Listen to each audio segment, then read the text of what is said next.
Hi guys, welcome to the third episode of Vibe of Tribe. Today we have a lovely guest और आज का जो podcast है वो मेरे लिए काफी स्पेशल है क्योंकि सॉरी मेरी थोड़ी सी वॉइस ऐसी हो रही है. आई एम एक्सट्रीमली सॉरी थोड़ी सी वॉइस के लिए उसके लिए. तो ये हाँ तो आज का पॉडकास्ट मेरे लिए काफी स्पेशल है क्योंकि टॉक ऑफ द टाउन जो कैफे है उनकी owner the female entrepreneur Meenal ma'am मेरे साथ है आज. एंड आई एम श्योर जो हमारे व्यूअर्स हैं उनको इस कैफे के बारे में जानने में बहुत ज्यादा उत्सुकता होगी, मतलब वो क्यूरियोसिटी होगी कि what is this cafe about यार, क्योंकि अब ये टॉक ऑफ द टाउन बन चुका है ma'am. Everybody is talking about this cafe Amado जाओ यार, जस्ट टेस्ट इट, वहाँ की कॉफी अच्छी है, वहाँ खाना अच्छा है. बट हम आज आपसे हम ये सुनना चाहते हैं कि आपकी जो जर्नी है, what is was your journey. Today will know about the journey, today will know the cafe culture क्या है यहाँ का. सो मैम आप ही जो है. सो मेरा जो पहला क्वेश्चन है, सॉरी टू इंटरप्ट, बट सबसे पहले I would like to thank you for inviting me for this podcast. Essentially हम कई बार बहुत सारी चीज़ें करते हैं और हमें उसके बारे में बात करने का ऐसा मौका नहीं मिलता है. और मैं बहुत खुश हूँ कि मैं यहाँ पर आज हूँ और आज हम इसके बारे में बात करेंगे. आवर ऑनर कि आपने हमें टाइम दिया. नहीं, मुझे तो बहुत मजा आ रहा है आप लोगों के साथ में. आपने हमें टाइम दिया क्योंकि आई एम श्योर क्योंकि आपका बहुत ही ज्यादा ना बिजी स्केड्यूल होगा. Basically you are managing this whole cafe और like सुबह से लेके शाम तक, and I've seen कि बहुत ज़्यादा रश रहता है क्योंकि मैं भी 2 बार वापस आ चुका हूँ क्योंकि मुझे सीट नहीं मिली थी यहाँ पे. We are very glad. Bhopal has been very kind and बहुत अच्छा रिस्पॉन्स आ रहा है टचवुड. तो let's see, आज अपन सब कुछ बात करते ही हैं आगे. So मेरा आज का पहला क्वेश्चन ये है कि मैम मेरा तो बहुत ज़्यादा क्यूरियोसिटी ये है कि कैफे अमाडो, तो आप इस नाम पे कैसे, मतलब how do you came up with this name? Right. And what is the meaning behind it? So Amado का नाम हमने ये कैफे स्टार्ट होने के पहले ही हमने जो मेरा पूरा वेंचर है उसका नाम हमने अमाडो रखा था. पहले ये Amado baking and culinary academy सिर्फ था. सिर्फ एकेडमी थी, मतलब अब कैफे भी है और एकेडमी भी है. जो एकेडमी में अभी हमने थोड़ा सा ब्रेक लिया हुआ है, we are going to restart it pretty soon. तो कैफे अमाडो या अमाडो नाम बेसिकली इसलिए करा था क्योंकि ग्रीक में इसका मतलब होता है लव. और मेरा जो बैकग्राउंड रहा है फूड को लेके, it has always been around spreading love, getting the community together. कोई भी फेस्टिविटी है तो सब इकट्ठे होके अच्छा खाना खाते हैं. कोई भी भले घर में कोई पूजा भी है तो बहुत अच्छा खाना बनेगा, कोई ओकेजन भी है तो भी बहुत अच्छा खाना बनेगा. And I think I have seen this from my mother कि वो हमेशा अपना जो प्यार था वो खाने के थ्रू बांटती थी. तो बेसिकली मैं जब व्हेन आई वाज ग्रोइंग, तो for me food and love always came together. Or when I was starting a venture which was related to food, whether it was teaching or whether it is cafe, I think this could be the most apt name जो मैं दे सकती थी. So now people are giving you love. I think we are trying to spread the love of food and you know that joy of simple things through our food. And I've seen a tagline is also attached with it. Yeah. So what's the meaning behind it? I know the Amado is meaning. So the tagline says an ode to simple joys. Yeah. And I think काफ़ी अलग-अलग levels पे इस tagline के बहुत सारे मतलब हैं. And it essentially sums up the entire thing that we are doing, the entire work that we are doing. क्योंकि cafe is not just about food, it is also about what kind of ambience and what kind of feelings and emotions that comes around that food in a cafe. तो जब भी आप कोई cafe में जाते हैं तो खाने के अलावा भी बहुत सारी चीज़ें जिससे आपका एक एक्सपीरियंस बनता है. एंड हमारी जो प्रैक्टिसेस हैं, the way we are operating, the way we are functioning and जिस तरीके से हम एंड यूज़र को एक एक्सपीरियंस देना चाहते हैं, I think this tagline sums up everything. So इसका मतलब अगर हम बात करें तो मतलब ये है कि we want people to kind of slow down when they come to us and appreciate the little things of life जिसको हम कई बार बहुत granted ले लेते हैं. So I really want people to come here, relax, get that comfort वाली feeling कि मतलब ये आपके घर का ही एक extension है. This is an extension of your living room, your drawing room, and you feel that kind of comfort when you come over here. And you feel like, you know, this place is inviting and you can spend a reasonably like good amount of time over here, and यहाँ से आप refresh होके जा रहे हो. सो हमारे जो खाने में भी अगर आप देखेंगे तो we are very straightforward and we are not very pretentious over the kind of menu that we have और the kind of presentation that we are doing. We're not going too overboard with any kind of presentation. It's very simple and the focus is on quality ingredients and quality food and the experience that we want to give. So basically what we want is people to appreciate the small little things of life, relax and वो एक comfort वाली feeling आए. Essentially this is what the tagline is around. The people who are seeing is please comment Amado is equals to love. I think Amado is equal to love, Amado is equal to comfort, and Amado is equal to good food and a relaxed way of enjoyment. Yeah. So just tell us our viewer about your journey. About my journey. Your journey. तो journey तो काफ़ी लंबी है. But I think let's start from how I entered food industry. Like you can enter any food industry or you can say what was your journey Right, तो throughout, like आपका जिंदगी जीने का जो तरीका है, like उसके बाद आपने ये चीजें स्टार्ट करी, वो जर्नी So मैं भोपाल से हूँ. Okay. मेरे मॉम डैड राजस्थान से हैं. पापा जोधपुर के हैं, मम्मी जयपुर की हैं, तो मेरा काफ़ी टाइम वहाँ पे भी निकला है. But essentially I am born and brought up in Bhopal और दिल से एकदम भोपाली हैं हम. Pure Bhopali, yes. जो भी करेंगे भोपाल के लिए करेंगे. यस. सो उसके बाद में मेरा स्कूलिंग वगैरह सब यहीं से हुआ था. And there are few incidences अगर आप कहें तो मैं वो शेयर कर सकती हूँ यहाँ पे. When I was 19 years old and I was doing my graduation, I was preparing for my MBA. थोड़ा सा academically हमेशा मैं काफ़ी focused थी और थोड़ा सा ambitious भी थी. Scholar kid. Not scholar, but yes, I was little bit more towards academics उस टाइम पे. तब कहीं से नहीं सोचा था कि food industry में आएंगे या कभी कैफ़े डालेंगे, बिल्कुल भी नहीं सोचा था. तो एकदम proper उस टाइम पे मुझे ये था कि एक अच्छी corporate job होनी चाहिए. I wanted to move out of Bhopal and do अब जॉब उस टाइम पे. तो मैंने अपना ग्रेजुएशन के बाद अपनी पोस्ट ग्रेजुएशन की तैयारी कर रही थी मैं. बट सडनली एक मेडिकल इमरजेंसी हुई थी. आई वाज 19 एंड मुझे बहुत सारा हेडेक वगैरह होने लगा एंड मुझे बाद में पता चला कि मुझे ब्रेन हैमरेज हो गया है. तो एंड तब मैं फिर 2 महीने ICU में रही एंड लकीली मैं अच्छे से रिकवर हो गई. But it was that phase in my life जहाँ पे I think I became very thoughtful of what I wanted to do and how I wanted to lead my life. It was a time जब आपका teenage almost ख़त्म हो रहा होता है और आप बहुत एम्बिशियस होते हैं अपने करियर को लेके. बट जब ये हुआ तो थोड़े दिन तो मैं एकदम हिल गई थी.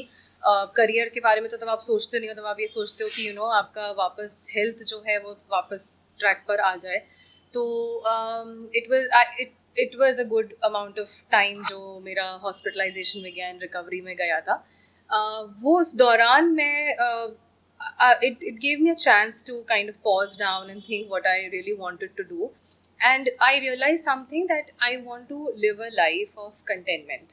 और फिर मैंने सोचा कि मुझे कंटेंटमेंट किससे मिलती है, क्योंकि सबको कंटेंट होने के लिए सबका स्पेसिफिकेशंस अलग होते हैं. और मुझे ये समझ में आया कि जब तक मैं कुछ भी काम ऐसा नहीं करूँगी जो मैं बहुत पैशनेटली करती हूँ, तब तक मुझे वो अच्छी शांति वाली फीलिंग नहीं आएगी. तो तब से मैंने ये सोचना शुरू किया कि मुझे करना क्या है. बट तब मुझे डॉक्टर्स ने बाहर जाने के लिए मना कर दिया था पोस्ट ग्रेजुएशन के लिए, बिकॉज मेरे 4-5 years काफ़ी हेवी मेडिकेशंस चले थे उसके बाद में. तो क्योंकि मैं भोपाल के बाहर नहीं जा पा रही थी, तो what next I could have done, I was from accounts background, तो फिर मैंने चार्टर्ड अकाउंटेंसी किया. तो आफ्टर हैमरेज चार्टर्ड अकाउंटेंसी किया. चार्टर्ड अकाउंटेंसी करते करते मुझे समझ में आया कि मुझे फाइनेंस पसंद है, बट वो एक ऐसी चीज़ नहीं है जो मैं हमेशा करना चाहूँगी. तो मैं ऑप्शंस ढूंढने लगी. इतने में आई गॉट मैरिड और यहाँ पे I would say that my husband has played a very important role. क्योंकि जब भी मैं घर में कुछ भी केक बनाती थी या बेकिंग से रिलेटेड कुछ भी करती थी, तो मेरे हस्बैंड मुदित वो हमेशा मुझे बोलते थे कि जो तुम बनाती हो that is not just be seen in the house. It is something that should be seen by the world, because to him it was something very unique. तो शुरू में तो मुझे समझ में नहीं आता था, बट धीरे धीरे मैंने अपने एक दो फ्रेंड्स एंड फैमिली को देना शुरू किया बना के एज गिफ्ट, और वहाँ से मुझे सडनली ऑर्डर्स आने लगे. तो ये मेरे लिए एकदम शॉकिंग था कि मतलब अपन सिर्फ मतलब ऐसी हॉबी के लिए कर रहे थे साइड में, लेकिन जब ऑर्डर्स आने लगे तो मुझे लगा it's okay, I can give it a shot, क्योंकि बहुत ज़्यादा टाइम लगता नहीं है उनको करने के लिए. तो मैंने इवनिंग के टाइम में उन सब ऑर्डर्स को प्रोसेस करना शुरू कर दिया.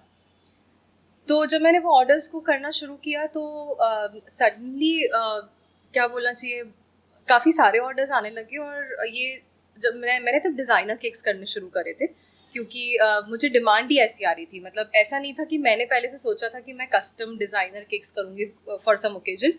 आई was in the general baking part की, मतलब अच्छा केक बना दिया, अच्छे कुकीज़ बना दिए. लेकिन जब सामने से लोगों की डिमांड लगी कि हमको ऐसी डिज़ाइंस चाहिए, तो मैंने उन डिज़ाइंस पे काम करना शुरू किया और डिज़ाइन बनाने के डिफरेंट मीडियम्स को सीखना शुरू किया. कुछ चीज़ें ऑनलाइन सीखी, यूट्यूब पे सीखी, कुछ चीज़ों के लिए मैंने ट्रैवल किया और एक्सपर्ट्स जो हैं उनसे सीखा, मैं जो कुछ मेंटर्स हैं उनसे सीखा मैंने. और उसके बाद में मैं उनको इम्प्लीमेंट करती गई और मुझे इस काम में एक्चुअली बहुत मज़ा आने लगा. और मुझे लगा यार ये this is something that is giving me that kick which I wanted. And वहाँ से मुझे समझ में आया कि probably this is the passion that I would want to follow. Finally a inner peace. Yes, it used to give me a lot of inner peace actually. तो मैंने, और ऐसा नहीं था कि काम चैलेंजिंग नहीं था, काम बहुत चैलेंजिंग था, क्योंकि आप हमेशा कस्टमर के ऑर्डर्स के हिसाब से आपका पूरा रूटीन चलता है. अगर किसी का किसी डेट को एक पर्टिकुलर टाइम पे इवेंट है, उस डेट पे अगर आपके पर्सनल लाइफ में कुछ भी हो रहा है, आपको वो टाइम से उनको वो केक बना के देना ही देना है. तब आप ये नहीं कह सकते कि आज मेरे घर में ये हो गया, बिकॉज उनका तो ओकेजन है और वो बहुत इंपॉर्टेंट ओकेजन है उनके लिए. और उस टाइम पे एक्चुअली केक बहुत इंपॉर्टेंट हुआ करता था. मैं अभी भी उन जिस तरीके से वो ऑर्डर प्लेसिंग उस टाइम पर होती थी, I really miss that right now. अभी बहुत कॉमन हो गया है डिज़ाइनर केक्स. उस टाइम पे ये बहुत ही मतलब एक्सक्लूसिव प्रोडक्ट्स हुआ करते थे. तो वहाँ से मैंने ये सब करना शुरू किया था, अपना डिज़ाइनर केक का काम आगे बढ़ाया. फिर धीरे धीरे मैंने पार्टी की केटरिंग्स वगैरह भी शुरू करी. उसमें भी हम डिज़ाइनर डेजर्ट्स करते थे. तो मैं बिल्कुल अगर डेजर्ट्स भी कर रही थी तो उनको कस्टमाइज़ करती थी, कि मतलब अगर कोई थीम बेस्ड है, किसी के पार्टी का कोई थीम है, तो हम उसी थीम के डेजर्ट्स भी मैं बनाती थी. Even I never heard of designer cakes, but the first time I ever heard is that Amado is making designer cakes. Yeah, and I was actually doing with the name Cake Tales at that point of time. और मैं एकदम one man army थी, मतलब right from ordering to making that product to taking help in delivering it, वहाँ तक सब कुछ करते थे हम. और उसके बाद में जब मैं ये सब कर रही थी तो मुझे बहुत सारे लोगों से टीचिंग के लिए क्वेरीज आने लगी. तो मैं ये बोलूँगी I have been kind of going with the flow of the kind of demand that I was getting. It was not a very very definite plan, because जो मैं कर रही थी वो थोड़ा सा डिफरेंट था, और जिस टाइम पे कर रही थी उस टाइम पे और कोई नहीं करता था. तो मेरे पास बहुत डेफिनेट पाथ नहीं था आगे बढ़ने के लिए. लेकिन जो भी करते थे बहुत हार्डवर्क करके करते थे और पूरी कोशिश करते थे कि मतलब जितना अच्छा कर सकें करें उसको. हाँ, क्योंकि मज़ा भी आ रहा था. And it was paying good as well. मतलब yes, coming from a finance background, the passion हमेशा रहता है, but the business part of it should also make sense to me. तो उसके बाद में जब मुझे बहुत ज़्यादा टीचिंग के आने लगी रिक्वेस्ट, तो वहाँ से I started developing a concept. उसके बाद मैंने अमाडो बेकिंग एकेडमी को शुरू किया था. तो हमने एक स्टूडियो वहाँ नया बनाया और उस स्टूडियो में हम लोग क्लासेस लेते थे, which was essentially related to baking. और काफ़ी हमने कोर्सेज इस तरीके के करे जो हॉबी वालों को भी इंटरेस्ट करते हैं, जो कि सिंगल डे के होते हैं या 2 दिन के होते हैं. लेकिन जो हमारा सबसे हिट कोर्स था वो हमारा एक 1 month का प्रोग्राम था. It was a very very intensive program, जिसमें हम जो भी अपना काम जो भी जिसको कुछ भी नहीं आता है अभी बेकरी में, और वो स्क्रैच से सीखेंगे. और वो कोर्स इतना कॉम्प्रहेंसिव था कि उसके बाद वो जाके अपना खुद का बिजनेस भी खोल सकते हैं या फिर उनको कहीं पे अच्छी जॉब भी मिल सकती है. तो हमें वो लोग भी मिले वो कोर्स करने के लिए जो लोग हॉबी जैसे इंटरेस्ट लेते थे बेकरी में, बट कोर्स करने के बाद उनको रियलाइज़ हुआ कि अब उनको इतना आ गया और हमने इतनी प्रैक्टिस करा दी कि अब जाके उनको अपना बिजनेस खोलना है.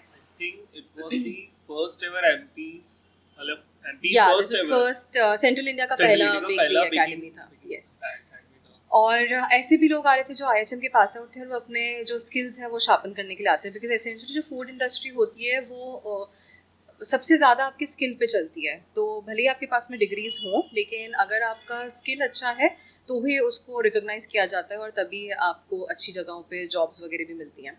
तो हम ये हेल्प कर रहे थे कि जो सिर्फ बेकरी रिलेटेड स्किल्स हैं वो एनहांस हो स्टूडेंट्स के, जो IHM के स्टूडेंट्स थे तो वो भी हमारे पास में आ रहे थे. जो खासियत थी हमारे इस कोर्स की वो ये थी कि क्योंकि मैंने भी बहुत कोर्सेज करे हुए थे अपना काम सीखने के लिए, तो मैंने ये देखा था कि कई बार ऐसा हो जाता है कि हम जल्दी जल्दी जब कोई कोर्स करते हैं तो हमें बहुत हैंड्स ऑन ट्रेनिंग नहीं मिलती है. और जो ये इंडस्ट्री, जैसे मैंने आपको बताया कि स्किल बेस्ड है, तो जब तक आप हाथ से प्रैक्टिस नहीं करेंगे तब तक उस स्किल को आप अच्छे से ना समझ पाएंगे ना कर पाएंगे. तो हमारा जो कोर्स था उसमें हम हर एक बच्चे के लिए हर रेसिपी के अलग अलग ट्रेज लगाते थे. ट्रे मतलब रेसिपी ट्रेज लगती थी जिसमें सब कुछ मेजर वगैरह करके हम लोग उनके लिए रखते थे. एंड देन हम उनको एक एक रेसिपी 1 बाय 1 सिखाते थे. पहले मैं सिखाती थी, फिर उसके बाद में वो लोग वहीं पे उसको प्रैक्टिस करते थे. तो जब वो प्रैक्टिस करते थे तो किसी को अगर कुछ भी नहीं आता है तो हम उसको हाथ से पकड़ के भी करवाते थे और इतना करा देते थे कि उसके बाद में during the course only they used to start making cookies, start making breads. They used to bring it to us और हम उसमें बताते थे कि इसमें आपने ये चीज़ थोड़ी सी गलत करी है तो इसको ऐसे सुधारने को मिलेगा. तो वो उनको एक्सपर्ट एडवाइस भी वहाँ पर मिलती थी. And I think by the end of the course most of them had that confidence of starting something of their own into the bakery field. So yeah, this was about the course that we were doing. तो ma'am coming back to your journey, like जो आपके साथ basically जो incident हुआ when you were 19, हाँ, है ना, तो उससे किसी के साथ भी होता तो आदमी ना थोड़ा सा एक शॉक हो जाता है कि लाइक कि हो जाता है ना, क्या लगता है बिल्कुल होता है वैसा लगता है. तो so what was your learning process in that time? Basically, it's a motivational thing for me also and for our viewer also. तो देखो मुझे ऐसा लगता है कि भले कोई हेल्थ इमरजेंसी हो या लाइफ में कोई भी एक बड़ा ऐसा इमरजेंसी हो जाए विच इज़ हेल्थ रिलेटेड और एनी अदर थिंग रिलेटेड, तो कई बार आपने जैसे कहा बिल्कुल सही कहा, इनिशियल रिएक्शन ही होता है कि हम बहुत शॉक में आ जाते हैं. But I think that's what essentially life is. There are going to be ups and downs. तो मेरा हमेशा सोचना रहता है कि जब भी लाइफ कोई चैलेंज देता है ऐसा, तो I gather all my energy to give a come back again. तो जैसे ब्रेन हैमरेज भी हुआ था, तो ब्रेन हैमरेज के बाद में मुझे डॉक्टर्स ने बोला था कि ऐसा कोई काम नहीं करना जैसे ब्रेन पे स्ट्रेस आए. मैंने उसके बाद में चार्टर्ड अकाउंटेंसी शुरू करी थी. 2016 में जब हमने एकेडमी का प्रिपरेशन शुरू कर दिया था, हमने जगह ले ली थी और उसमें काफ़ी कंस्ट्रक्शन काम हो गया था, तभी I met with an accident और मेरे पैर में फ्रैक्चर्स हो गए थे. अभी मेरे पैरों में स्क्रूज, एंकल्स में स्क्रूज वगैरह और प्लेट वगैरह डली हुई हैं. तो लेकिन उसके बाद में मैंने एकेडमी स्टार्ट करी थी. And when we teaching we are standing for around 8 to 10 hours at a stretch. A lot of times standing for 4 hours, 6 hours, 8 hours, बहुत लंबा लंबा स्टैंडिंग आवर्स रहते हैं. लेकिन I think these incidences, I am very thankful for these incidences, क्योंकि उस वक्त तो बहुत बुरा लगता है, लेकिन these are the incidences which make you very resilient in life. They give you lot of strength if taken positively. हमें एक्चुअली हमेशा इसको पॉजिटिवली ही लेना चाहिए, because I think there is no other option. मतलब जो दूसरा ऑप्शन है कि हम इसको लेके बहुत डिस्टर्ब हो जाएं, वो कहीं पे भी आपको लेके नहीं जाएगा. तो I think the only option left is कि इसको पॉजिटिवली ले and gain all your strength, come back. तो मैंने भी यही करा. मैंने आई बिकेम वेरी रेजिलेंट. लेकिन एक चीज़ थी जो मुझे जो समझ में आई, सबका अलग अलग सोच होता है ऐसे इंसिडेंसेस के बाद में, बट जैसा कि मैंने जब टैगलाइन बता रही थी उसमें भी बताया था, एक चीज़ मैं बहुत क्लियर हो गई थी, that I want to live my life the way I want to. I absolutely understood कि I want to live a very passionate driven life and a life that gives me a lot of contentment and not something कि किसी ने भी कुछ भी बोल दिया तो हम बस वही करने लगे. तो I became very thoughtful of how I wanted to lead my life, and I think that reflects in my daily work, that reflects in my home, that reflects in my work, and that reflects in every attitude. जो भी आप काम करते हो उसमें जो आपका एक एटीट्यूड रहता है, उस हर चीज़ में वो चीज़ रिफ्लेक्ट होने लगती है. तो आई थिंक एक अगर लर्निंग है तो वो यही है कि I became more resilient towards life and more patient and more thoughtful. It's truly inspiration for us. Thank No, you I'm for saying inspired. that. That's why when I starting में बोला था कि ये podcast इसीलिए मेरे लिए बहुत special है. No, it is very special for me also because I think I have not spoken about these things all this while.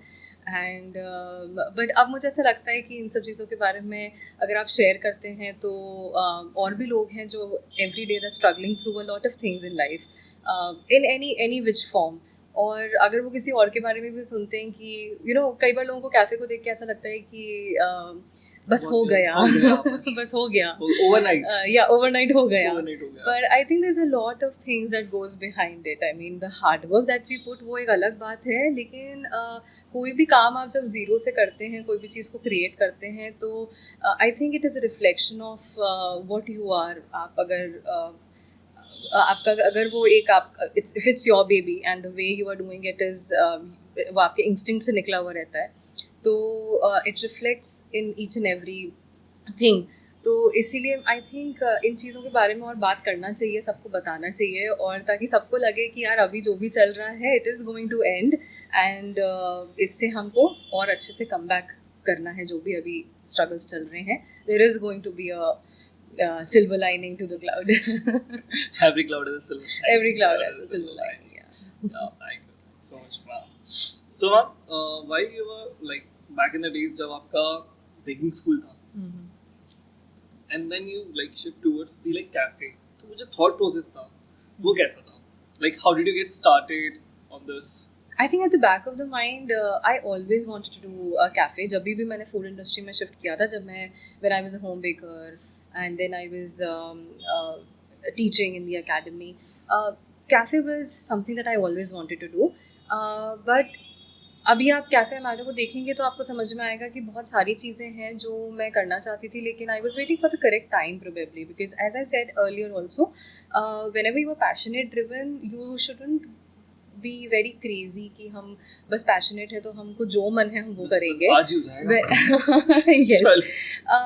I think when there is a investment involved, जब आप कोई business कर रहे हैं, तो that business point of view always have to be there, and it should make good sense in terms of your profit and loss and in terms of balance sheet also. So इसलिए मुझे ऐसा लगता था कि that was not a very correct time to bring in the things that I wanted to do. And post COVID I saw a lot of changes happening. तो post COVID में हमने academy में भी changes करे थे, लेकिन at back of the mind I understood that market में भोपाल में change आ रहा है, and there is a lot of acceptance and demand of the things that I wanted to do when I want to start a cafe, which give me a lot of boost कि I think now I should go for it. और उसके बाद में मैंने plan किया कि अब हम कैफ़े कर ही लेते हैं. Yes. So what was the initial idea of the cafe? Initial idea of the cafe was exactly first thought ये था कि ऐसा काम करना है जो कोई भी यहाँ पर आए तो वो उसको खुशी मिले यहाँ आने से. तो that joy, that positivity, that happiness, वो मिलना चाहिए. But cafe essentially is around food. So when it came to decide कि खाना क्या रखना है, how the menu is going to be, I felt कि भोपाल में there is a gap that is there. जब हम कोई मेट्रो को देखते हैं और जब हम भोपाल को देखते हैं, तो there were things that were not available, और अगर मिल भी रही थी तो उनका जिस तरीके से वो हमारे पास आ रही थी वो बहुत ही कमर्शियल वे में आ रही थी, बहुत जैसे कि जो मास प्रोडक्शन होता है उस फॉर्म में आ रही थी. लाइक जैसे अगर हम पिज़्ज़ाज बर्गर्स की बात करें तो जनरली यहाँ पे QSRs हैं, या फिर बर्गर्स या पिज़्ज़ाज के लिए जो अमेरिकन ब्रांड्स हैं वो सब यहाँ पे उन्होंने अपने QSRs वगैरह डाले हुए हैं. तो ये सब लोग मास प्रोडक्शन पे काम करते हैं. बट एसेंशली मेरा आइडिया ये था कि कोई भी खाने से आपको खुशी तब मिलती है जब वो सबसे ज़्यादा फ्रेश बना हुआ होता है. और I believe in small batch productions that are freshly made, freshly cooked, और जिनके इंग्रेडिएंट्स सबसे अच्छे क्वालिटी के होते हैं. तब हम ये नहीं सोचते हैं कि हमें बहुत मास प्रोडक्शन करना है और हम कॉस्टिंग कम करने के लिए बल्क में सामान खरीदेंगे, which is not a very good quality. the essential idea of the cafe has always been कि जब हम कोई ऐसा काम करें जो हमारे खाने में दिखे और हमारे फ्लेवर्स में दिखे, तो इसलिए हम मेरा फोकस हमेशा रहा है कि हम हर चीज़ जो है वो कम बनाएंगे लेकिन फ्रेश बनाएंगे. हम बड़े बैचेस में काम नहीं करते, हम स्मॉल बैच प्रोडक्शन करते हैं और हम हर चीज़ में क्वालिटी को बहुत ध्यान में रखते हैं. तो everything from the scratch. Yes, we make everything from the scratch. तो जब मैं बेकरी इंडस्ट्री में मैंने एंटर किया था तो मैंने ये चीज़ देखी थी कि बहुत सारी जगहों पे काफ़ी प्री पैकेज्ड मटेरियल्स यूज़ करे जा रहे हैं. देवर क्या टर्म है वो? Process food. हाँ, process food. There are a lot of pre made चीज़ें आती हैं, टिन्स में आती हैं, पैकेट्स में आती हैं कि अगर ये चीज़ आप यूज़ करेंगे तो बेकर्स को बहुत आसानी हो जाती है to give a homogeneous product on every day, और काम भी आपका बहुत जल्दी जल्दी होने लगता है. तो क्या हुआ कि इन सब चीज़ों की मैं देख रही थी कि बहुत आदत लगती जा रही थी कि प्री पैकेज सामान सब कुछ बनकर आता है, और जो कोई एक फ्रेश सीजनल प्रोड्यूस को हम लोग जिस तरीके से फ्रेश बनाते हैं वो वाला जो फ्लेवर होता है वो कहीं ना कहीं एकदम ख़त्म होता जा रहा था. तो I use to become very nostalgic, क्योंकि मेरी मम्मी बहुत बेकिंग करती थी, और जब मेरी मम्मी करती थी तो वो घर में एकदम फ्रेश चीज़ों से करती थी. एप्पल आया, चलो एप्पल का केक बना देंगे, बनाना आया, बनाना का केक बना देंगे, ऑरेंज आया, ऑरेंज का केक बना देती थी वो. तो वो सब कुछ बहुत फ्रेश बनाती थी. तो वो वाला जो फ्लेवर था वो कहीं ना कहीं मैं I use to get very nostalgic कि यार अब ये वाला फ्लेवर कहाँ से मिलेगा, क्योंकि कोई मिलता ही नहीं था. तो ये वाली चीज़ मैं चाहती थी कि जैसा मुझे लगता है, the way I perceive food and I perceive bakery, I wanted to bring that happiness to every one around. क्योंकि जब आप कोई फ्रेश चीज़ खाते हैं ना, उसका फ्लेवर बहुत ही अलग होता है. कुछ लोगों को डिफरेंट लगता है, but I am very glad कि भोपाल में ये चीज़ें लोगों को बहुत पसंद आ रही हैं. That change in flavour is something that people of Bhopal are embracing it, और दे आर आइडेंटिफाइंग इट कि ये वो फ्लेवर नहीं है जो हम बचपन से खाते आ रहे हैं, लेकिन ये जो भी है ये बहुत अच्छा लग रहा है. आपने अभी मेन्यू का डिस्कस किया, तो like can you tell us about your menu and why is it so different? क्योंकि मैंने अभी रेड करा आपका मेन्यू, बहुत डिफरेंट था, मुझे काफी फैसिनेटिंग लगा रहा है. And like this green matcha is like something amazing. देखिए, मेन्यू डिफरेंट है. बहुत सारे लोग सैंडविचेस सेल कर रहे हैं, बट हम लोग ये करना चाहते थे कि बीइंग अ बेकरी हमारे पास बहुत सारी वैरायटी ऑफ ब्रेड्स होती हैं जो हम लोगों को बता सकते हैं कि ये भी वैरायटी है जिसको आप खाएंगे तो बहुत अच्छे फ्लेवर्स आएंगे. तो हमारा जितने सैंडविचेस वगैरह हैं उसमें हमने फ्रेश ब्रेड्स यहाँ के यूज़ करी हैं. हमने क्रोज़ों के सैंडविचेस बनाए हैं, फोकाशा के बनाए हैं, मल्टीग्रेन, चिया बाटा, ये सब वैरायटी ऑफ ब्रेड्स होती हैं. और इन सब ब्रेड्स के एक्चुअली अलग फ्लेवर्स होते हैं और अलग टेक्सचर होते हैं, और उनके साथ में हमने काफ़ी रिसर्च करी है कौन सी फिलिंग्स किसके साथ अच्छी लगती हैं. तो जैसे एक पेस्टो कप्रीस की एक फिलिंग है, उसको हमने फोकाशा के साथ पेयर किया, because pesto caprese essentially is an Italian filling and focaccia is also an Italian bread. तो इनकी पेयरिंग आपस में बहुत अच्छी लगती है. तो वी आर राइट नाउ हम लोग सभी बहुत यूज टू हैं कि हम वाइट ब्रेड या मल्टीग्रेन ब्रेड के साथ में सैंडविचेस खाते हैं. बट जब आप ये ट्राई करेंगे, if you will try the sandwiches that we have, I am sure you will get another flavour burst inside. बचपन से हमें वाइट ब्रेड के सैंडविच ही खिलाए गए हैं. Yeah, so actually मेन्यू में जब हम डिसाइड कर रहे थे पूरा मेन्यू, तो मुझे ऐसा लगता था कि फ्लेवर जो है वो सिर्फ खूब ज़्यादा मसाले तेल डालने से ही नहीं आता है, बिकॉज दैट्स व्हाट जनरली हम लोग करते हैं. जैसे भी होता है कि बहुत अच्छा खाना बनाना है तो बेसिक हम उसको बहुत चटपटा कर देते हैं. बट विद कैफ़े अमेडो जो हमारा मेन्यू है, हम ये शोकेस करना चाह रहे हैं कि जब डिफरेंट इंग्रेडिएंट्स, उनकी क्वालिटी अच्छी है और वो बहुत फ्रेश है, और वो अलग अलग इंग्रेडिएंट्स जो आपस में मिलके एक फ्लेवर बर्स्ट देते हैं, I really want people to embrace that and enjoy that rather than putting a lot of chilies and lot of salt and lot of chilies. yeah. Like they ask you like तो ketchup के लिए पूछते होंगे अगर उनको वैसा वाला test, चटपटा टेस्ट नहीं आ रहा होता है तो. So ये एक्चुअली इतना हो नहीं रहा है surprisingly, and I am very happy about it.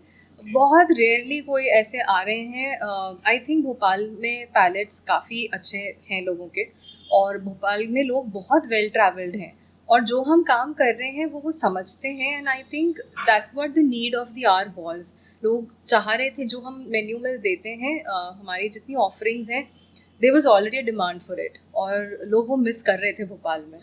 तो दे आर प्रीटी हैप्पी. हम लोग को बहुत अच्छे रिव्यूज़ मिल रहे हैं कि जैसा उन्होंने पिज़्ज़ा इटली में खाया था वैसा पिज़्ज़ा यहाँ मिल रहा है.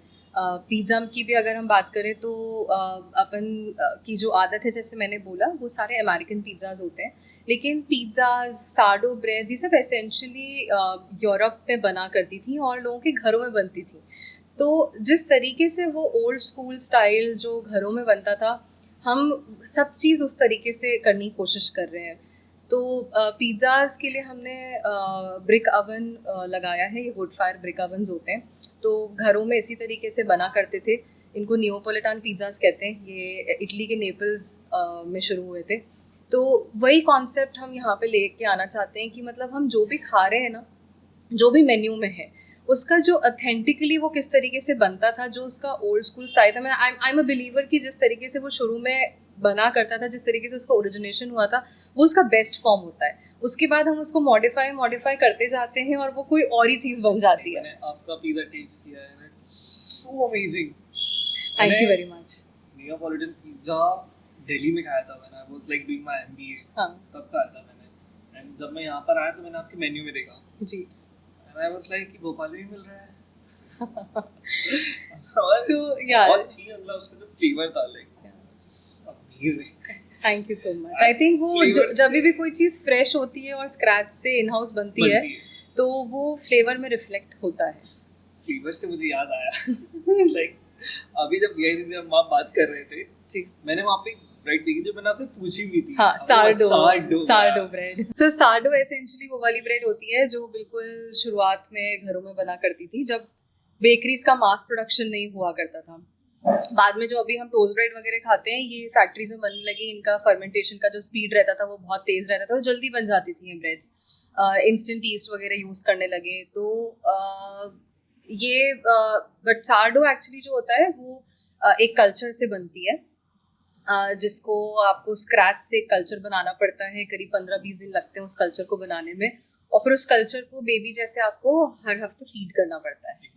यस तो जब भी ब्रेड आएगी तो मैं आपको दिखाती हूँ।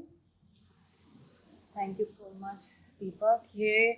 ये है सार्डो ब्रेड। मुझे पहले केक लगा था पूरा मैंने बोला काफी नया टाइप का केक है। इसके हम लोग जिस भी शेप की बास्केट में बनाते हैं, ये वो शेप का हो जाता है। तो हमने अभी इसको सर्कुलर बास्केट है उसमें बनाया है, इसलिए इसका ये सर्कल शेप है। इसका क्रस्ट जो है वो हार्ड होता है, लेकिन जब आप इसको स्लाइस करेंगे तो अंदर से ये बहुत ही सॉफ्ट होती है।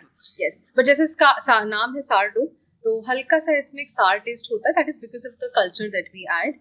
और ये इसका जो इसमें सबसे अच्छी बात ये है कि ये गट फ्रेंडली है और काफ़ी हेल्दी मानी जाती है ब्रेड। जिनको ग्लूटेन एलर्जीज होती हैं उनको भी ये ब्रेड जो है, एक्चुअली आई वुड से कि जिनको बहुत हाई एलर्जी है उनको तो वी डोंट रिकमेंड, लेकिन जिनको हल्का फुल्का ग्लूटेन से अनडाइजेशन या कॉन्स्टिपेशन वगैरह की प्रॉब्लम होती है, उनके लिए ये वाली ब्रेड बहुत अच्छी होती है। और इसको बनाने का प्रोसीजर भी बहुत ही इंटरेस्टिंग होता है, जिसको मैं बताऊंगी तो बहुत टाइम लग जाएगा। बट मैं शॉर्ट में ये बता सकती हूँ कि ये हेल्दी इसलिए होती है क्योंकि बाकी ब्रेड्स में एक्स्ट्रा अलग से ईस्ट ऐड किया जाता है, विच इज़ आर्टिफिशियल ईस्ट जो पैकेट्स में बनकर आता है। इसके अंदर हमारा जो कल्चर होता है वो नेचुरली एनवायरनमेंट में से ईस्ट और लैक्टिक एसिड बैक्टीरिया का एक कॉम्बिनेशन जो है वो एनवायरनमेंट से लेता है और उससे फर्मेंटेशन होता है। It's a very very interesting process और काफ़ी साइंस है इसके पीछे, और करीब इसको 72 आवर्स लगते हैं बनने में।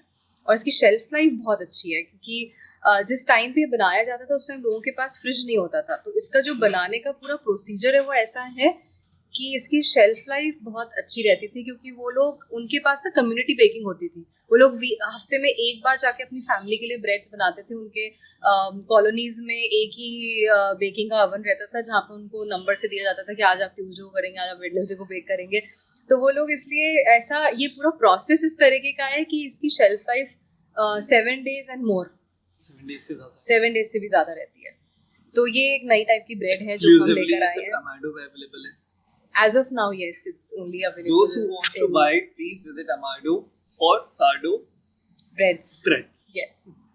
And एक चीज और थी यहाँ पर, मैं पहले लिटरली बता रहा हूँ, स्वेर मुझे लगा आम पन्ना रखा। अच्छा। I've never seen a beverages at your cafe. Kombucha. Beverages in the sense like most of the cafe have like Coke and all, ये सारी चीजें रखते हैं। But you have this thing. Yes. मुझे लगा घर पे ही आम पन्ना बना के यहाँ पे रखा हो। एक्चुअली एरेटेड ड्रिंक्स जैसा कि आपको पता है मीडिया में भी बहुत आता ही रहता है, it is not very good for health, तो इसीलिए हम अवॉइड करना चाहते हैं वो चीज़ यहाँ पे सेल करना, तो हम इसलिए वो स्टॉक में नहीं रखते हैं। उसके बट लोगों को फिज़ की बहुत आदत है, तो उसके लिए एक नेचुरल बिवरेज है विच इज़ कम्बुचा भी मैं मंगवाती हूँ। तो यस, तो this is called as kombucha. ये एसेंशियली एक फिजी टी होती है और ये प्रोबायोटिक होती है। तो ये जो फर्मेंटेशन की दुनिया है ये एक बहुत ही इंटरेस्टिंग दुनिया है। ये भी जैसे हम अभी तक फर्मेंटेशन में शायद दही समझते हैं, कर्ड समझते हैं, फर्मेंट होके बना है, पर सारडो भी एक बहुत ही इंटरेस्टिंग टेक्निक है जहाँ पे फर्मेंटेशन बहुत इंपॉर्टेंट रोल प्ले करता है और हमें पिकल्स भी समझ में आते हैं। तो वैसे फर्मेंटेशन के बहुत तरीके होते हैं। ये कम्बुचा भी टी है which is a fermented T, और इसमें अलग अलग फ्लेवर्स आते हैं। Kombucha Fiji T, yes, it's a Fiji T. ये बेसिकली इसको टी से शुरू किया जाता है और बाद में इसके अंदर आप फ्लेवर्स ऐड कर सकते हैं।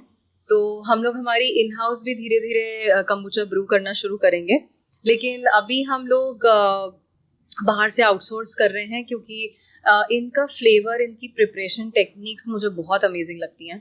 तो इसीलिए हमने अभी एक जो है कम्बुचा वालों से टाई अप किया है। But essentially the idea is कि हम यहाँ पे एरेटेड ड्रिंक्स की बजाय कम्बुचा सेल करना चाहते हैं। That's great, ma'am. I'll try it after the shoot. This one is also very healthy for the gut. Everything is healthy here. Yes, everything is healthy. We're trying to do that. So ma'am, आप ये बताइए मुझे थोड़ा सा कि जब मैं जैसे एंटर करते हैं तो काफी ना आपके इंटरव्यू को देख के थोड़ी सी अर्दी वाइब आती है। Right. तो थोड़ा सा आप बताइए ना हम उसके बारे में, आपके इंटरव्यू के बारे में। Like so beautiful, like I just love sit here chat, काम करता हूँ अपना कभी कभी आके। एक्चुअली जब बना रहे थे तो मुझे नेचर बहुत पसंद है। It just gives a lot of काम, और जो हमें काम और कंफर्ट कैफ़े से देना चाहते हैं, आई थिंक नेचर सबसे अच्छे से वो काम करता है। तो इसीलिए हमने बहुत सारी ग्रीनरी यहाँ पे इंक्लूड करी है, और स्पेस ऐसा भी बनाना चाहते थे जो हर एज ग्रुप को अच्छा लगे। तो हमने ये नहीं सोचा कि हम ऐसा बनाएं कि बहुत ही क्वर्की हो, कि सिर्फ टीनेजर्स या फिर जो 20s के लोग होते सिर्फ उनको पसंद आए। आई थिंक जब आप एक अच्छी सी जगह बनाते हैं जो बहुत नेचुरल एलिमेंट्स को यूज़ करता है, तो नेचर सभी लोगों को, हर एज ग्रुप को बहुत अच्छा लगता है। तो हमें ऐसा था कि हमारे यहाँ पे कोई 15 साल का आदमी आ रहा है तो उसको भी बहुत अच्छा लगे, बच्चा आ रहा है तो, और अगर कोई 75, 70, 80 फॉर दैट मैटर कोई उस एज के भी आ रहे हैं तो उनको भी उतना ही कंफर्टिंग लगे यहाँ पे। तो ये सोच के स्पेस को डिज़ाइन करना शुरू किया था। बट एसेंशियली एक बहुत इंपॉर्टेंट फैक्टर है जो मुझे लगता है हर बिजनेस में फॉलो करना चाहिए, which is the concept of sustainability. Sustainability basically ये कॉन्सेप्ट होता है कि आप कोशिश ये करें कि आपके किसी भी तरीके के काम से कोई भी ऐसा ऑपरेशंस आपके ना हो जिससे एनवायरनमेंट को बहुत नुकसान हो रहा हो। तो हर इंडस्ट्री में आजकल सस्टेनेबिलिटी को लेके लोग बहुत कॉन्शियस हो गए हैं और काफ़ी कुछ कर रहे हैं कि उनकी वजह से हमारे एनवायरनमेंट को जो है वो बहुत नुकसान ना हो। तो हम ये चाहते थे कि जब भी कोई यहाँ पे घुस रहा है, जैसे ही आता है तो आते से ही उसको वो एक सस्टेनेबिलिटी हम लोग फॉलो करते हैं, ये वाली चीज़ उनको एकदम से अपफ्रंट दिखनी चाहिए और महसूस भी होनी चाहिए। तो आप अगर देखें तो हमने वहाँ पे स्टोन यूज़ किया है, कडप्पा स्टोन बोलते हैं उसको, जो ब्लैक वाला जो एरिया है। सो ये सारे बहुत ही नेचुरल स्टोन्स हैं जो हमने यूज़ किए हैं। वुड में भी हमने बहुत ज़्यादा कलर डाल के पॉलिश वगैरह नहीं की है। We have kept it like very basic, there is absolutely कोई पॉलिश हमने यूज़ ही नहीं करी है। और मुझे दूसरा ये भी लगता है कि जब हम कंफर्ट देना चाहते हैं तो अगर कोई भी चीज़ बहुत ज़्यादा परफेक्शन से या बहुत फिनिशिंग से होती है तो वो कंफर्ट नहीं देती है, ऐसा मुझे लगता था। तो अगर आप हमारी वॉल्स वगैरह देखेंगे, सबसे पहले वॉल में हमने पेंट किया है, ये नॉर्मल पेंट नहीं है, ये सब कॉन्क्रीट है। तो कॉन्क्रीट को में हमने हल्का सा पेंट का कलर डाला है, and so you can see there is a dual tone. तो कभी कभी ऐसा भी हुआ है हमारे साथ में कि लोगों को ये लगा है कि आपके तो कैफ़े खुलते सी दीवारें पुरानी हो गई, तो हमें समझाना भी पड़ता है कि नहीं, हमने डेलिबरेटली किया है। क्योंकि मुझे ऐसा लगता है कि जैसे घरों में होता है ना कि हमारे घर की दीवारें अगर हमने 2-3 साल तक नहीं वाइट वॉश कराई हैं तो there is a slight greyish tone जो उनमें आ जाता है। तो वो जो एक आइडिया था कि नहीं, जब कोई घर से आए तो उसको एक वो घर वाली ही फीलिंग हो, ऐसा लगे कि it is an extension to my home. तो उसको करने के लिए हमने बेसिकली ये वाला लुक एंड फील किया था। अगर आप इसको पास से दिखाएंगे तो आपको उसमें वो थोड़े से ग्रे शेड्स दिखेंगे which gives a very natural feel to it. बाकी हमने जो हमारा काउंटर बनाया है वो पूरा धौलपुर स्टोन का बनाया है, राजस्थान से लेकर आए थे। तो इसको हमने छोटे छोटे पीसेस में कारीगर आए थे, उन्होंने काटा और उनको करीब 20-25 दिन लगे इसको पूरा एक एक स्टोन को उन्होंने क्लैड किया है। एक एक स्टोन उन्होंने हाथ से एकदम प्लेस करके चिपकाया है। तो एक तो मैं कोई भी आर्ट की बहुत कदर करती हूँ और मुझे ऐसा लगता है कि कोई भी चीज़ जब कुछ भी क्रिएशन होता है तो उसको वैल्यू करना चाहिए, और वो मुझे बहुत अच्छा लगता है। तो इसीलिए हमने बहुत ज़्यादा रेडीमेड चीज़ें या बहुत पीवीसी बोर्ड्स या क्लैडिंग्स को यूज़ करने की बजाय हमने ट्राइड की हर चीज़ एकदम नेचुरल एलिमेंट की हो। तो kind of that is the vibe that we wanted to bring in. Ma'am, ये सस्टेनेबिलिटी आपने बोली है, हाँ जी। तो ये आप अपने मेन्यू में फॉलो करते हैं? लाइक यू फॉलो मतलब अपार्ट फ्रॉम लाइक इंटीरियर्स के अलावा भी? आई थिंक मेन्यू में भी करते हैं। और हमारी प्रैक्टिस सस्टेनेबिलिटी एक ऐसी चीज़ है जो आपकी हर प्रैक्टिसेस में दिखनी चाहिए, और ये एक बहुत बड़ा सब्जेक्ट है। तो इसको आप ऐसा ओवरनाइट एकदम से नहीं कर सकते हैं। आप you have to start slow and study. जो भी आपके लिए प्रैक्टिकल है करना वो पहले शुरू करें। The main idea is first to get the knowledge and get conscious about it, and फिर देखना शुरू करना पड़ता है कि कहाँ कहाँ पे आप वो प्रैक्टिसेस कर सकते हैं। तो अगर आप देखेंगे कैफ़े में हमने यूज़ ऑफ प्लास्टिक जो है उसको बहुत ही रिस्ट्रिक्ट करके रखा है। हमारे जितने डिस्पोजेबल हैं वो पेपर के हैं। सिर्फ कहीं कहीं पे हम प्लास्टिक यूज़ कर रहे हैं, दैट इज़ ओनली बिकॉज जैसा कि मैंने कहा it is a long process.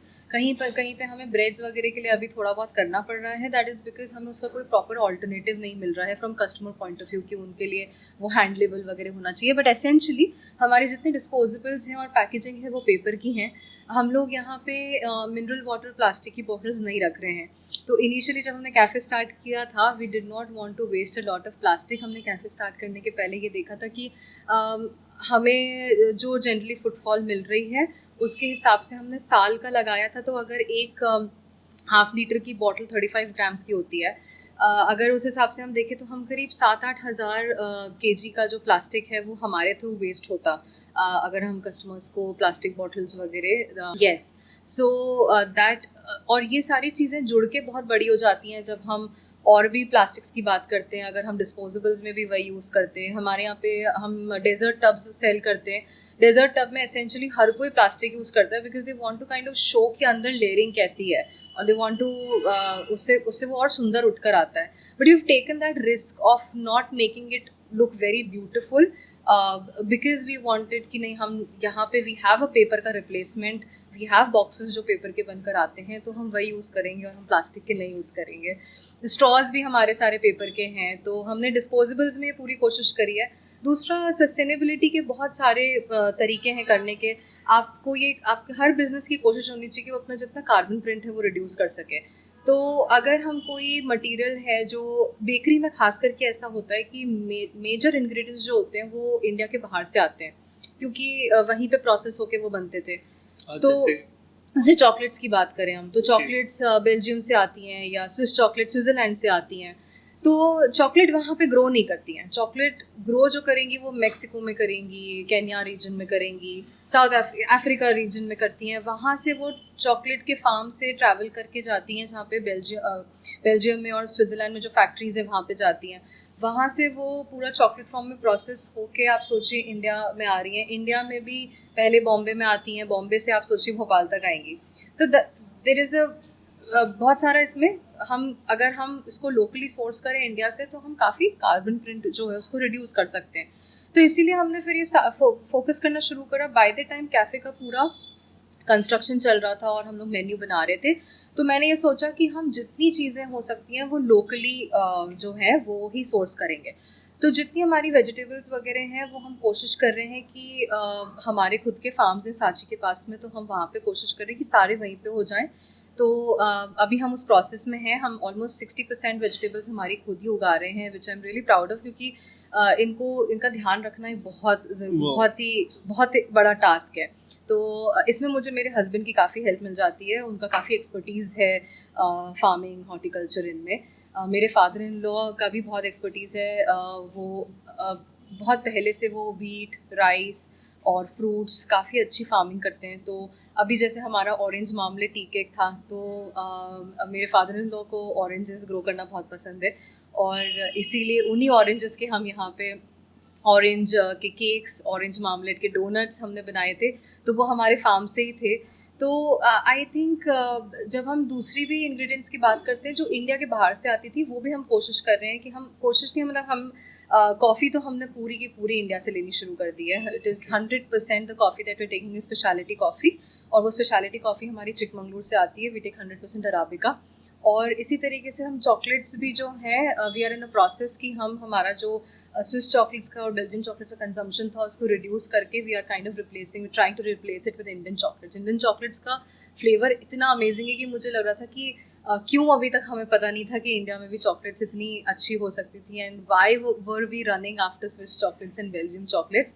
And आगे का मुझे यही लगता है कि मतलब हम जितना हो सके लोकल चीज़ों को प्रमोट करेंगे. Okay, that's quite great. मतलब मुझे नहीं पता था इतना कि like things are coming from outside India and all सारी चीज़ें. और अभी भी इसको ओवरनाइट करना एक बहुत मुश्किल काम होता है. जब हम सस्टेनेबिलिटी की बात करते हैं तो ये जो कॉन्सेप्ट्स हैं ये रेगुलर प्रैक्टिसेस में सब जगह नहीं है. तो क्या होता है कि इनको इम्प्लीमेंट करने के लिए पूरा एक इकोसिस्टम बनाना पड़ता है. तो हम भी उस प्रोसेस में हैं. मैं ये नहीं बोलूँगी कि हम ये सारे काम जो हम करना चाहते हैं वो 100% तरीके से कर रहे हैं, बट हम जितना हो सकता है उतना कर रहे हैं, and we are in a process कि हम इसको और आगे लेके जा सकें और अच्छे से कर सकें. That's great, ma'am. So, ma'am, what are the challenges you are facing in it? Food industry में पूछना specifically food industry.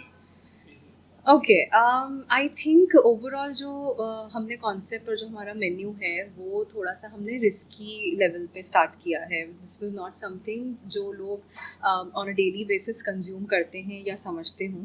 बहुत सारे नए कॉन्सेप्ट्स हैं, जो पुराने डिशेस हैं उनको भी हमने नए तरीके से प्रेजेंट किया है. तो चैलेंज ये है कि एक तरफ हमें काफ़ी अच्छा रिस्पॉन्स मिल रहा है, but we also have this challenge of some clients जो इन चीज़ों को नहीं समझते हैं, एंड या तो उनके रिव्यूज़ नेगेटिव हो जाते हैं या फिर हमें उनको काफ़ी सारा एक्सप्लेनेशन देना पड़ता है. I don't mind given any explanation, because I know कि हमें इसके बारे में और बात करनी पड़ेगी, तभी इसके बारे में और मतलब लोगों को और पता चलेगा.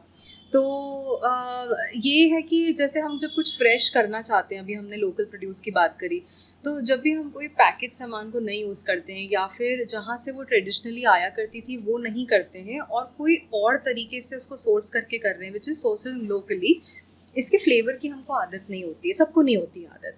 तो बहुत लोग हैं जो इस चीज़ को एम्ब्रेस भी कर रहे हैं, बहुत लोग इसको की तारीफ़ भी कर रहे हैं, उनको समझ में आ रहा है, बट हमें ऐसे भी लोग मिल रहे हैं जिनको ये फ्लेवर चेंज समझ में नहीं आता है और उनको ऐसा लगता है कि शायद हमें ये चीज़ बनानी नहीं आती है. तो क्योंकि फ्लेवर बहुत अलग है जो वो एक्सपेक्ट करते हैं, जो इस तरीके से पैलेट डेवलप हुआ है, चला हुआ है culture. Absolutely, it takes time, और ये बात हमें भी पता है और हमारे साथ भी यही हुआ है. हम सो Avado is like being like cultural shift लाया है. मैंने देखा वहाँ in terms of taste. मैं गलत हूँ तो मुझे बता देना आप. But मेरा point of view यही है कि like it's a cultural shift in the food industry, like in Bhopal also. जी, तो दूसरा चैलेंज थोड़ा बहुत भोपाल में एग्जैक्टली अगर हम बात करें फूड इंडस्ट्री में, तो ये रहता है कि बहुत सारे लॉजिस्टिक्स में दिक्कत आती है भोपाल में.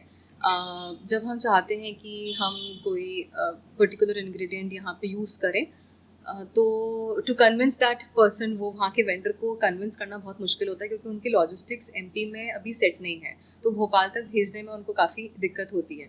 तो we are working really hard. जैसे हमें इंडियन चॉकलेट्स चाहिए, तो चॉकलेट क्योंकि रास्ते में मेल्ट हो सकती है, इंडियन चॉकलेट्स चाहिए, तो हम अभी we are just trying that out कि कहाँ से सोर्स करें, कितना क्वांटिटी लें, कब लें. वो लोग भी कोशिश, साउथ ऑफ इंडिया में जनरली ये सब चीज़ें बहुत अच्छी मिल रही हैं, चॉकलेट्स हैं, कॉफ़ी हैं, इवन कम्बुचा भी हमारी केरला से आ रही है. तो आई थिंक हमें उनको काफ़ी कन्विंस करना पड़ता है कि नहीं, we are going to give you good business, so please arrange logistics. तो इस तरीके के थोड़े बहुत भोपाल में चैलेंजेस हैं। बाकी I think overall Bhopal, I love the city. मैं यहीं से हूँ तो मुझे बहुत पसंद है, और इतने कोई इश्यूज हैं नहीं यहाँ पे। So, how do you balance the need and consistency in your product? Need and consistency, consistency एक बहुत ही डिफ़िकल्ट चीज़ है फूड इंडस्ट्री में स्पेशली, क्योंकि सब अपने हाथ से कुछ भी, कोई भी चीज़ मशीन से नहीं हो रही है, तो सब लोग अपने हाथ से काम कर रहे हैं। और जब भी आप हाथ से काम करते हो तो there is a scope of flavour change और टेस्ट चेंज। ऑल्दो हमने ये कोशिश करी है कि हमारी रेसिपीज़ काफ़ी सॉर्टेड हैं, हमारी टीम बहुत अच्छी है, काफ़ी वेल ट्रेन स्टाफ है, और काफ़ी प्रैक्टिस भी करते रहते हैं ये लोग। तो एंटायर टीम की मैं बात करूँ तो कंसिस्टेंसी के लिए सबसे पहले ज़रूरी है कि आपकी टीम बहुत अच्छी हो, क्योंकि जब मैं पहले काम कर रही थी तो I was a one man army, सब कुछ मुझे करना था। बट अब जब इट्स अ कैफ़े सेटअप तो essentially you are largely dependent on the team, क्योंकि एवरी डे कोई आपका शेफ़ रेंज पर है या कोई शेफ़ है जो बेकरी में काम कर रहे हैं। तो आई थिंक स्टाफ की ट्रेनिंग सबसे इम्पॉर्टेंट होती है। और सेकेंड होता है आपकी सिस्टम्स एंड ऑपरेशंस बहुत अच्छे से सेट होने चाहिए, they should be well in place. I think इसके लिए मुझे मेरा जो अकाउंटेंसी वाला बैकग्राउंड है उससे काफ़ी हेल्प मिली थी। तो कैफ़े चालू होने के पहले ही हमने हमारे सिस्टम्स को बहुत अच्छे से सेट करके रखा है। I can only take care of the external factors, and I think अगर मेरे स्टाफ को हर चीज़ टाइम से मिल रही है और वेस्टेज को हमने बहुत कंट्रोल करके रखा है, और उनके जितने रिक्वायरमेंट्स हैं वो हम टाइमली पूरे कर रहे हैं, और हमारे बाकी सारे उनके अराउंड ऑपरेशंस, जो सिस्टम्स एंड ऑपरेशंस SOPs है बेसिकली, वो काफ़ी अच्छे से सेट हैं। तो I think then consistency is something that we were able to achieve. There's a lot more to learn. मुझे लग रहा है मेरी बातें बड़ी हेवी हो जा रही हैं आज। नहीं, it's not heavy. It's like it's not heavy. It's like for me, it's like learning. अब मेरे लिए तो काफी नई चीज है, तो मैं सीख रहा हूँ, समझ रहा हूँ, एंड कोई मुझसे पूछेगा तो सब कुछ अच्छे से बता पाऊंगा उस चीज को। So how's your day journey look like, ma'am? Like you are managing a good amount of staff. आपका staff बहुत बड़ा है. I think every day is very different. बहुत every fixed day is a new story. Yeah, every day is a new story. बहुत fixed चीज़ें नहीं है, और बहुत टाइम से जो भी मैंने किया है वो मुझे ऐसा लगता है कि भोपाल में कुछ ना कुछ नया लाने की कोशिश करी है। जब डिज़ाइनर के कर रहे थे तब भी कोई और नहीं करता था, एकदम से लेकर आ रहे हैं। तो इन सब में क्या होता है, फिर एकेडमी करी और अभी कैफ़े कर रहे हैं। तो जब भी कुछ नया काम करते हैं तो बहुत सारी एक्टिविटीज़ करनी पड़ती हैं जिनका पहले से कोई इकोसिस्टम नहीं होता, और इसी वजह से आई थिंक कोई रूटीन मतलब ऐसा रूटीन नहीं है, क्योंकि हर दिन की एक्टिविटीज़ बहुत डिफरेंट होती हैं, हर दिन की मीटिंग्स, हर दिन का काम बहुत डिफरेंट होता है। बट मेरा ओवरऑल जो दिन है वो it runs between work and then family, essentially यही है, वर्क एंड होम रिस्पॉन्सिबिलिटीज़, ऐसे ही जाता है पूरा दिन। क्योंकि सॉरी व्यूअर्स नहीं बहुत लोग को लगता है कैफे चलाना बहुत ही ना मजेदार है, इजी है। देखो एक अपनी दुनिया बना लेता आदमी अपने अंदर ही, एंड व्हेन दे सी कि लाइक हाँ ये सारी चीजें वर्क। एक्चुअली क्या होता है कि हम जब कोई कैफ़े में जाते हैं तो हमें वहाँ पे बहुत ही अच्छा एक्सपीरियंस मिलता है, और हम बहुत रिलैक्स होके आते हैं, and it is a fun and relaxed place for us to unwind. तो इसीलिए लगता है कि जितना हमें जो एक्सपीरियंस मिला है उतना ही फैंसी है काम भी होने वाला है। यस, वर्ड नहीं आ रहा फैंसी। यस, तो जनरली सबको लगता है कि ये काम बहुत फैंसी है, but I tell you food industry में अगर एंटर करना है तो बहुत ही पैशन होना चाहिए वो करने के लिए। और फूड इंडस्ट्री में बहुत ज़्यादा फिज़िकल एफर्ट लगते हैं। मेरे यहाँ जब कोई स्टाफ भी ज्वाइन करता है, और हम लोगों ने बहुत नए लोगों को अपॉर्चुनिटी दी और हम ट्रेन कर रहे हैं, तो क्या होता है कि जब वो फूड इंडस्ट्री से नहीं होते हैं और वो पहली बार फूड इंडस्ट्री में काम करने आते हैं, तो सबसे पहले चीज़ मैं यही बोलती हूँ, मैं यही बोलती हूँ कि भाई आप मतलब मुझे लगता है कि आप ये सोच के आओगे फैंसी का काम करने को मिलेगा, but it is a very very hard working job. There are long standing hours. There is uh, every time you are catering to some or the other requirements and orders, तो you have to be very active and very alert. और जब भी आप बाहर देखते हो कि खूब अच्छा इन्वायरमेंट है, बहुत अच्छे सॉन्ग्स चल रहे हैं, बहुत अच्छी अच्छी फैंसी डिशेस इधर से उधर जा रही हैं, कोई बुक पढ़ रहा है, कोई आराम से रिलैक्स कर रहा है, बट अगर वहीं पे आप बैक एंड किचन में जाएंगे और बैक एंड स्टोर्स में जाएंगे तो वहाँ पे एक अलग ही रश चल रहा होता है. तो the kitchen is a very very noisy place. It is a very very active place, a very hard working space I would say.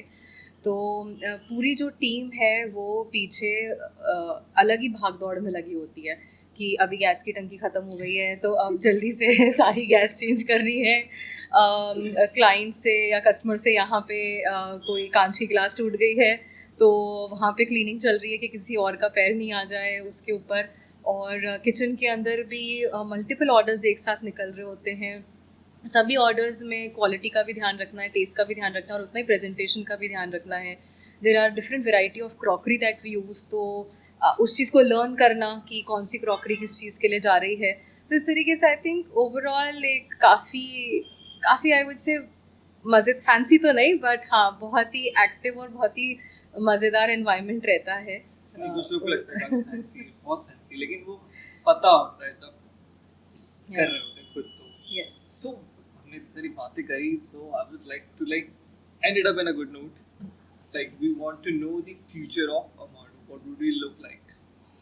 Future of Amado, अभी क्या है कि कैफ़े को मैं 5-6 महीने हुए हैं तो But it looks like what time से run हो रहा है. यस ऑफ कोर्स, मतलब हमारे मन में और हमारे दिमाग में काफ़ी पहले से हम इसके बारे में सोच रहे थे, लेकिन अभी मेरी ये कोशिश है जो फ्यूचर मैं देख रही हूँ वो ये है कि ये एक बहुत बड़ी फील्ड है. ये फील्ड सिर्फ यहाँ तक नहीं है कि आपने बस एक अच्छा खाना बनाया और सर्व कर दिया. आपके हर ऑपरेशंस के पीछे any entrepreneur should be very thoughtful of how they are doing and why they are doing. तो जो हमारा फ्यूचर है उसमें मैं जो देख रही हूँ वो अभी ये है कि जैसे कि मैंने आपसे सस्टेनेबिलिटी की बात करी, तो मुझे लगता है कि अगर हम उसको अभी से 40 या 50% तक इम्प्लीमेंट कर पाए हैं तो मैं उसको पूरा 100% इम्प्लीमेंट करूँ. और भी बहुत सारी चीज़ें हैं जो हम मेन्यू में ऐड करना चाहते हैं, तो उन चीज़ों को हम धीरे धीरे और ऐड करेंगे और शोकेस करेंगे. सो करेंटली तो यही प्लान है कि we would like to make this place even more wholesome and more sustainable and more mindful in every which way, and work on consistency and give more क्या बोलना चाहिए, बहुत और जितना अच्छा हम परफॉर्म कर सकें विद द गिवन सेटअप. अभी तो मेरा फ्यूचर एम यही है. Thank you, ma'am. Thank you so much for this podcast. Thank you so much, Ashish. It was so lovely talking to you. Yeah. And viewers, if you missed something, na, just comment in the comment section if you want to ask some questions. So I'll post it on story. बिल्कुल. We would love to have a nice interaction around this. Yes. Thank you, ma'am. Thank you so much for your time. Thank you so आपने much. Time दिया and इतनी सारी बातें मुझे cafe related जो मुझे पता चली हैं, मुझे कभी कोई नहीं बता पाता. मैंने भी पहली बार इतनी सारी बातें करी हैं और मुझे बहुत अच्छा लगा. Thank you vibe of tribe and thank you Ashish. It was, I think I loved having this conversation. Lovely to have you as a guest. Thank you so much, my it's pleasure. Our third podcast and मुझे इतना अच्छा लगा कि आपने हाँ करी इस podcast के लिए. नहीं, मुझे तो बहुत मज़ा आ रहा है और मैं पॉडकास्ट एक्चुअली बहुत सुनती भी हूँ, तो मुझे जब आप पॉडकास्ट के बारे में बताने आए तो मुझे बहुत पसंद है पॉडकास्ट सुनना, और इसलिए I wanted to be a part of it. Thank you very much. Thank you so much. Thank you everyone. Please subscribe to our channel and please follow Minal Ma'am and his cafe. Yeah. Thank you so much. Thank guys. you.